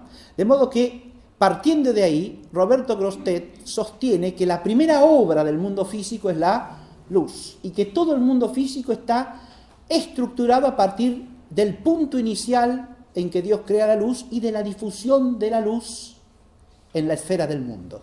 ¿Está claro? Y que toda la luz que se difunde en el universo son líneas de luz que lo atraviesan todo. Bien, este es un tema fundamental para la mentalidad de Leonardo, ¿eh? No es un hallazgo de Leonardo, ni un invento de Leonardo. Leonardo es un eslabón de una larga cadena de autores, ¿está claro? De Roberto Grosseteste deriva Roger Bacon, otro autor del siglo XIII. Acá ya está entrando en el tema del pensamiento, pero es inseparable el pensamiento de la imagen, ¿se entiende? Porque uno puede cuando Leonardo hace imágenes, tiene en su mente una concepción de la imagen. En el caso de Leonardo sí, y muy trabajada y elaborada por él, porque es un hombre profundamente reflexivo. Si hay algo que caracteriza a Leonardo es eso, ¿no? Y él lo dice en muchos pasajes: no vale la experiencia sin la ciencia. El hombre que pretende realizar obras con la sola experiencia es como el que se sube a un barco sin brújula y sin timón. ¿Está claro? La experiencia necesita de la guía de la ciencia. Por eso el pintor tiene que tener ciencia y experiencia, las dos cosas. Porque la experiencia es la madre de todo conocimiento. No, eso es un invento de Leonardo. Mire, tanto Kemp como Sören, pero especialmente Kemp, señala los trasfondos filosóficos de ese énfasis en la experiencia, y obviamente cuáles son. Cuando Leonardo va a Milán, Milán es una ciudad donde especialmente cunde el aristotelismo de cuño escolástico, ¿está claro? Y eso no lo ha enseñado Aristóteles, pregunto yo. No hay nada en el intelecto que no haya pasado antes por los sentidos. Y eso lo repite Leonardo muchas veces. La experiencia es la madre de todo conocimiento, no hay conocimiento del mundo sin experiencia. Es que es un invento de Leonardo. Y mire, no, claro que no.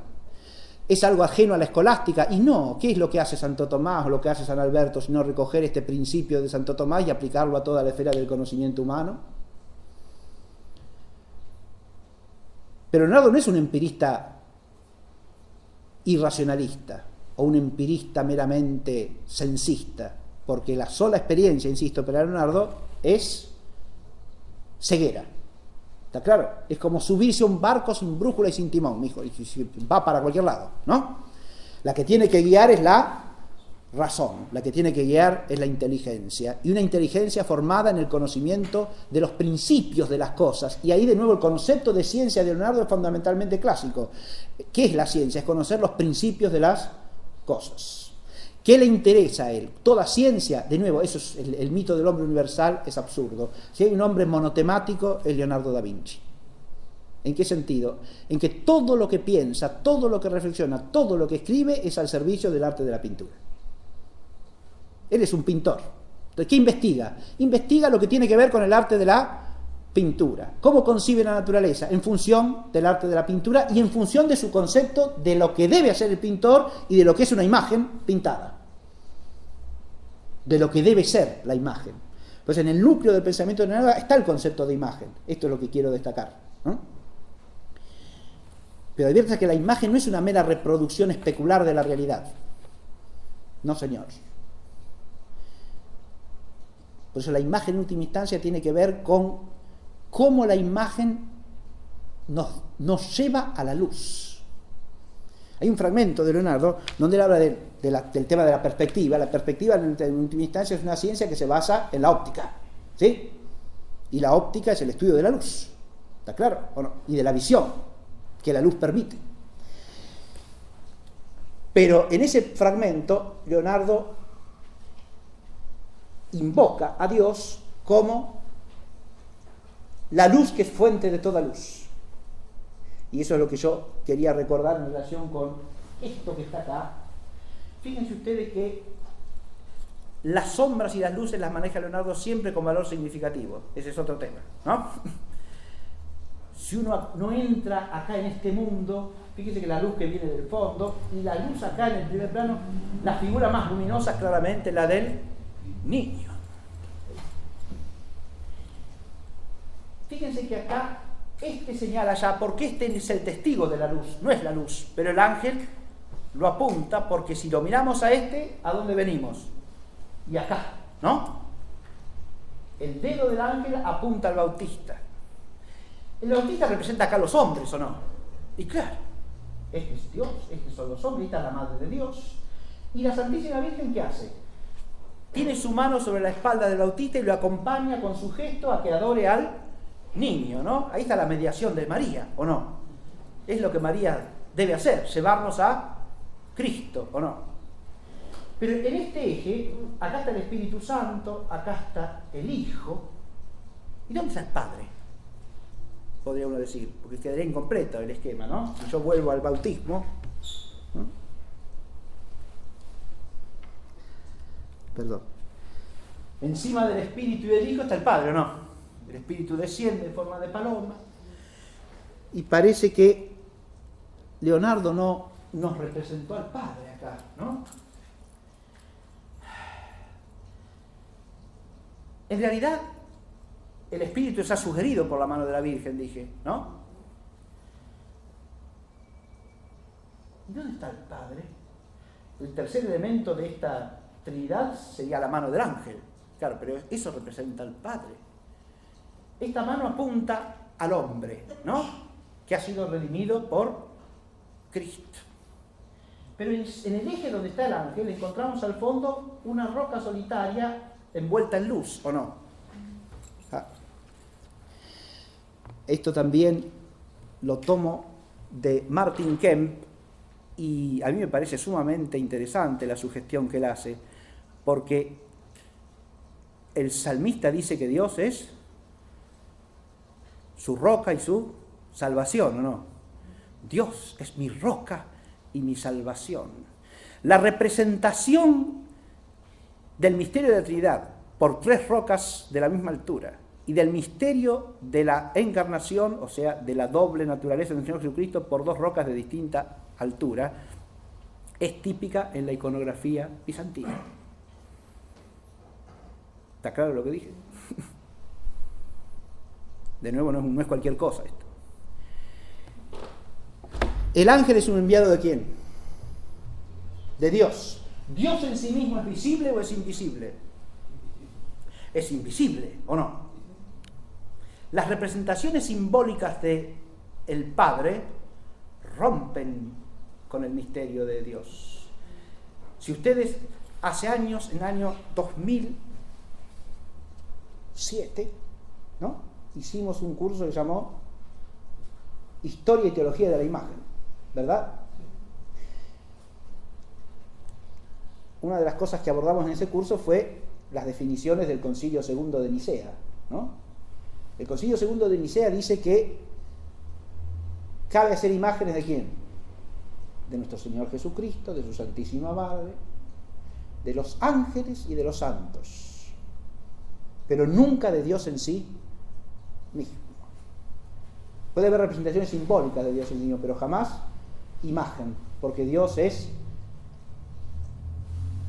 absolutamente inimaginable e incircunscriptible. Esas son las expresiones del concilio, ¿eh? El concilio tridentino no hará más que repetir esto del siglo XVI, siglo siguiente al de Leonardo.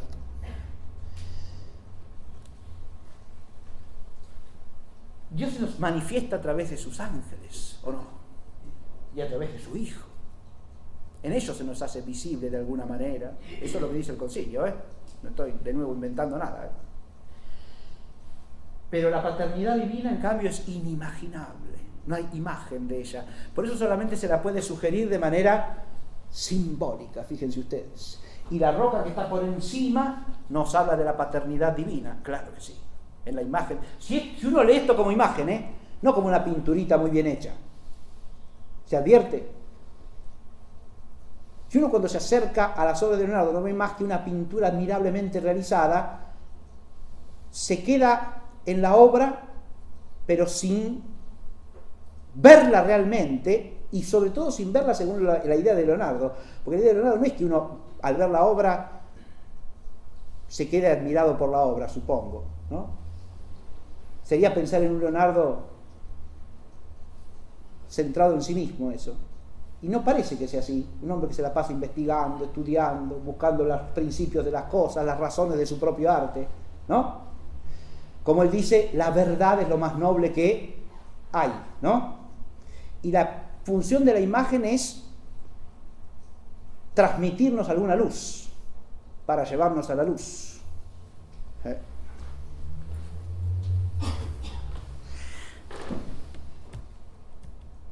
Esta es otra imagen que suele verse deformadamente. no me voy a detener ahora en ella. Este es el hombre vitruviano, ¿no? Esto está, fíjense, en una hoja escrita y el dibujo en el medio. Es una sugestión que toma del Tratado de Arquitectura de Vitruvio, que en uno de esos libros habla de la imagen, de las proporciones de la figura humana, y esto suele tomarse como símbolo ¿de qué? Del antropocentrismo del Renacimiento, y por tanto es el nacimiento de nuestra civilización moderna. Bueno, mire que no. Porque Vitruvio es un antiguo, no es un moderno, ¿sí?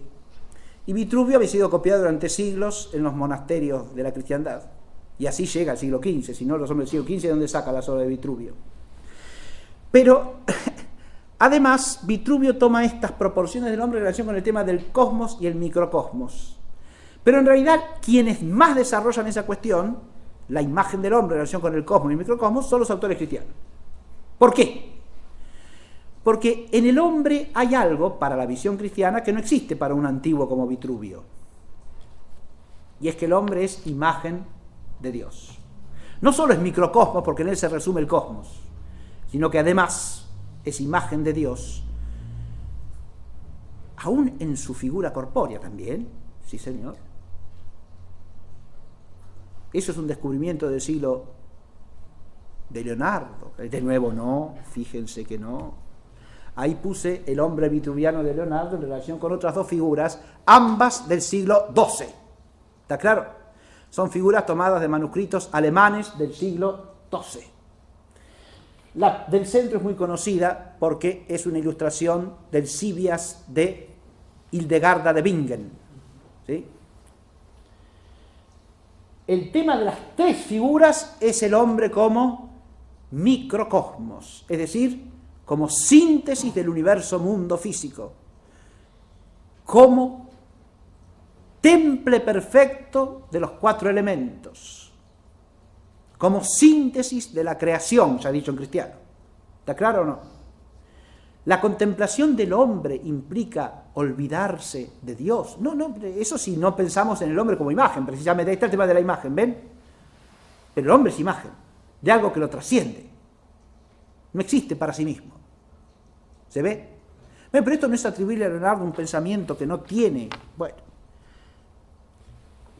le dejo la figura de Juan el Bautista al final, que apunta a lo alto también, ¿no? Todo este cuadro está centrado en el tema de la luz y de las tinieblas, que es de lo que trata el prólogo de San Juan, ¿no? Donde el Bautista, ¿qué dice? ¿Qué dice Juan el Evangelista de Juan el Bautista? Perdón. ¿Qué es lo que dice Juan el Evangelista de Juan el Bautista?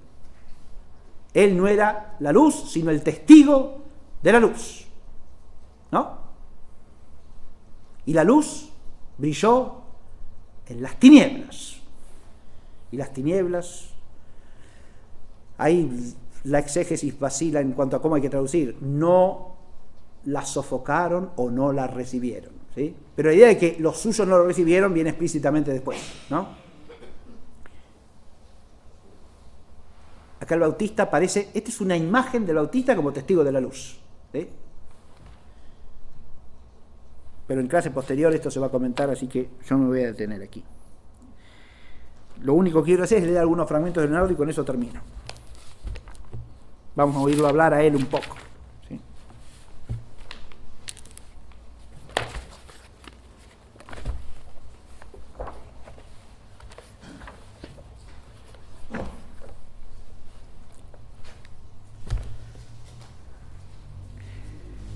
Primero voy a leer tres fragmentos muy breves en los que aparece. Fíjense que estas cosas las escribía para él mismo, ¿no? Leonardo no publicó nada en su vida, eso es lo que dijo el profesor Goupil, ¿está claro? Si uno habla de la obra escrita de Leonardo, la obra escrita de Leonardo son manuscritos que eran notas que él hacía para él mismo, ¿sí? Dejó montones de notas. ¿Tenía la idea de publicar algo? Sí, tenía, según consta, la idea de publicar una obra sobre la pintura o sobre la perspectiva, ¿sí? Un tratado sobre su propio arte. ¿Cuál era el impedimento fundamental que tenía para eso? Que las obras impresas en esa época, sobre todo si se trataba de tratados sobre una disciplina, eran obras en latín. no en lengua vulgar. ¿Está claro? Y Leonardo no podía componer una obra en latín. Todo lo que escribía era en su toscano, en su lengua florentina. ¿Sí? ¿Está claro? Lo que deja son notas manuscritas. Algunas son pensamientos que se pone para él, otras son como copias de cosas que ha leído. No se piense que todo lo que él escribe sale de su propio magín. Muchas cosas, las notas son frases que él ha leído y que quiere recordar, y entonces las anota. ¿Está claro? Sin citar de dónde las tomó, pero son anotaciones. Bien. Y otras, en cambio, que son hasta especies de oraciones, como esta que voy a leer ahora, ¿no? Acá hay 3 frasecitas con que quería empezar porque nos muestran un Leonardo que no es el que habitualmente se tiene en mente. Dice el primer fragmento: yo te obedezco, Señor, primero, por el amor que con toda razón te debo. Y segundo, porque tú sabes abreviar o prolongar la vida a los hombres. Es una plegaria esto, ¿no? Y es una plegaria en el que Leonardo lo que le dice al Señor es que lo obedece, ¿no? Y pone 2 razones de la obediencia. Es muy curioso esto, ¿no? La primera, por el amor que con toda razón te debo. ¿Sí? De nuevo es un concepto profundamente cristiano de la obediencia, ¿no? Obedece a Dios por el amor que le debe. ¿Se ve?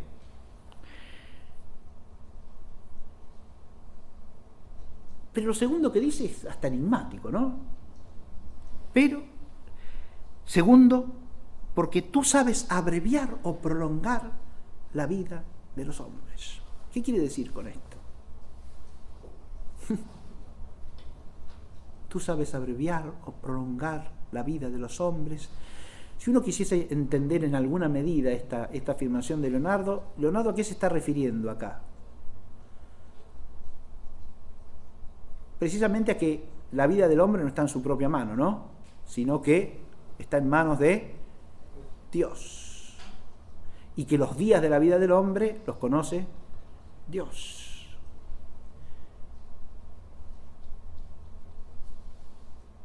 Pero Leonardo dice algo acá. Tú sabes. ¿Qué es lo que está diciendo entonces? Está reconociendo que esos días que Dios pone son los que su sabiduría conoce, ¿no?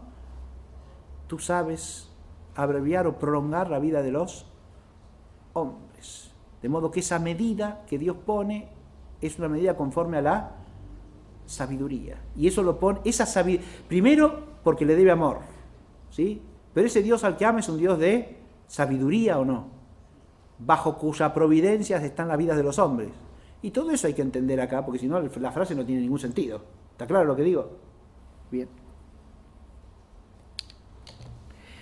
Hay otra oración que es muy interesante porque parece de alguna manera una especie de queja, ¿no? Me hace acordar a ciertas expresiones de Santa Teresa de Jesús, ¿no? Dice así: tú, oh Dios,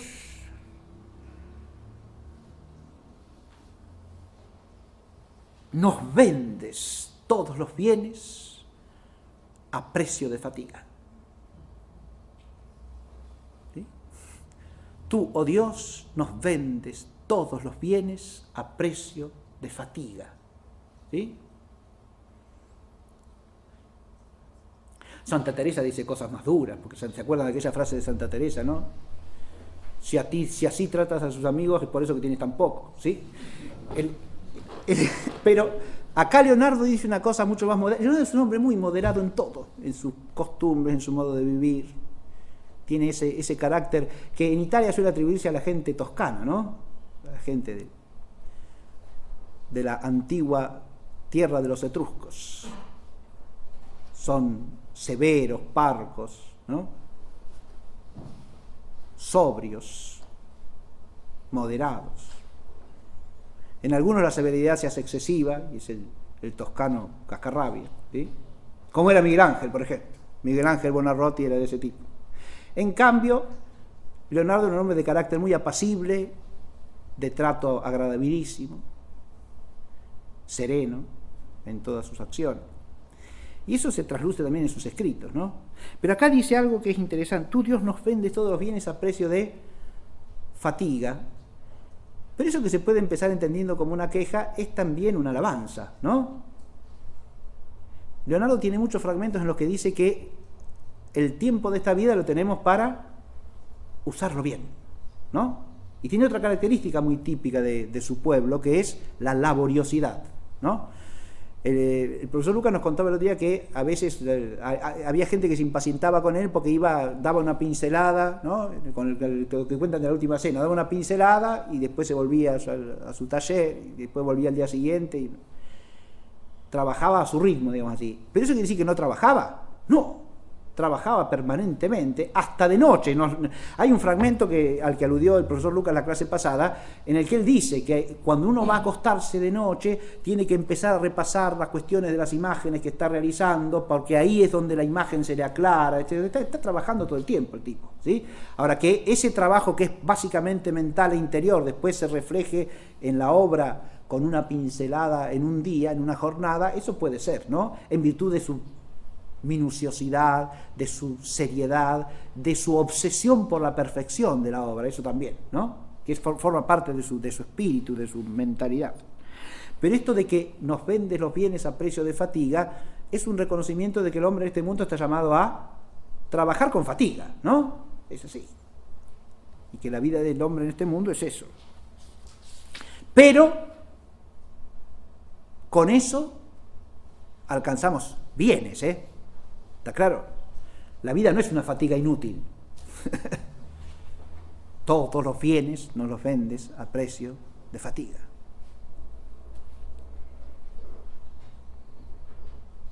Y después hay otra expresión que dice así: oh admirable justicia tuya, primer motor. Fíjense, acá uno dice, ¿pero quién está hablando? ¿A Dios? ¿A Jesucristo? Lo llama primer motor. Bueno, este es un rasgo de Leonardo que, lejos de implicar racionalismo, implica exactamente lo contrario. ¿Está claro? Nosotros estamos a veces habituados a cierta disociación entre el Dios de la fe y el Dios de la razón, que es viciosa y que tiene, por ejemplo, una expresión arquetípica en Pascal, Blaise Pascal. Pero Blaise Pascal en esta materia habla como inficionado de jansenismo y por lo tanto de fideísmo irracionalista. El Dios de la fe es una cosa, el Dios de la razón es otra, y son incompatibles entre sí. Vámonos. Eso no es lo que enseña la Iglesia del siglo II en adelante, ¿eh? Eso no es lo que enseña la Escritura. Hay un solo Dios que se puede conocer por la razón y por la fe. La fe nos permite conocerlo mucho más elevada y profundamente que la sola razón, pero no son dos dioses distintos, ¿eh? Si ustedes van al capítulo 13 del libro de la sabiduría, lo que se dice ahí es que es inexcusable el hombre que, contemplando las obras de Dios, con su razón no conoce por analogía al autor de las obras. ¿Está claro? ¿Y ese autor quién es? ¿Otro Dios distinto? No, señor. Acá le da a Dios el nombre aristotélico, Leonardo, ¿no? Lo llama primer motor, primer movente. Lo cual en un hombre que se la pasa estudiando la mecánica, los principios del movimiento, es bastante natural, ¿me entiendes?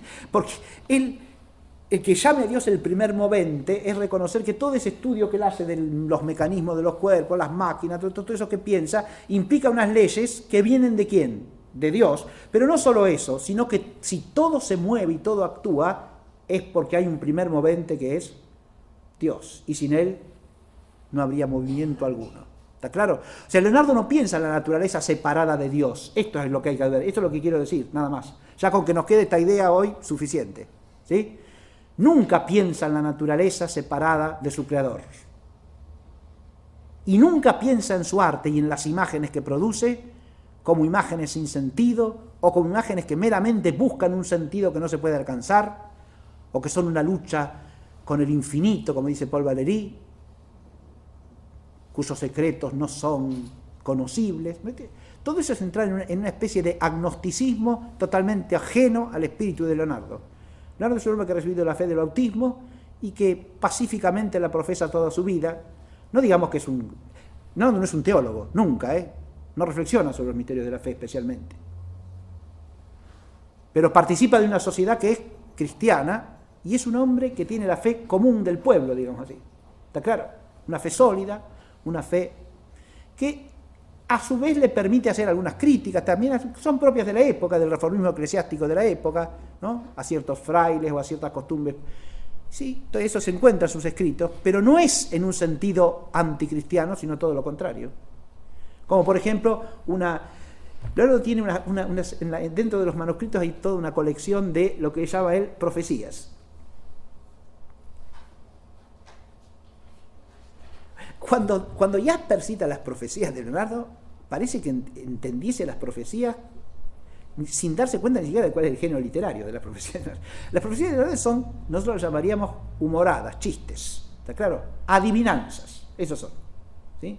Habla en lenguaje futuro como profético de cosas que existen, ¿no? Pero enigmáticamente. Usted tiene que sacar el resultado, dar la respuesta. Es una adivinanza, ¿está claro? Leo alguna para que se entienda de qué estoy hablando. Este es el 2. Sí. Las adivinanzas.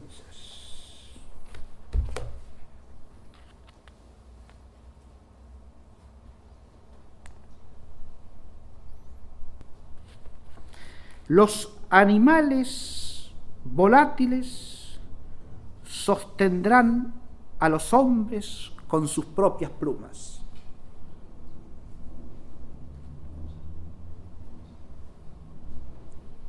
¿De qué está hablando? ¿De hombres que van a volar sobre aves? No. De relevo. Se llaman profecías porque están escritas como profecías, pero es un chiste, ¿se dan cuenta? Dice, los animales volátiles sostendrán a los hombres con sus propias plumas.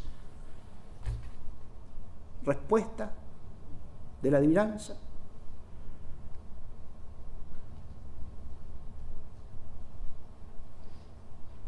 Las plumas en los almohadones de la cama. Eso es un chiste. Usted tiene que, ¿de qué estoy hablando? Entonces le digo, la profecía. ¿Y usted es una adivinanza o no? ¿Se entiende? Los hijos.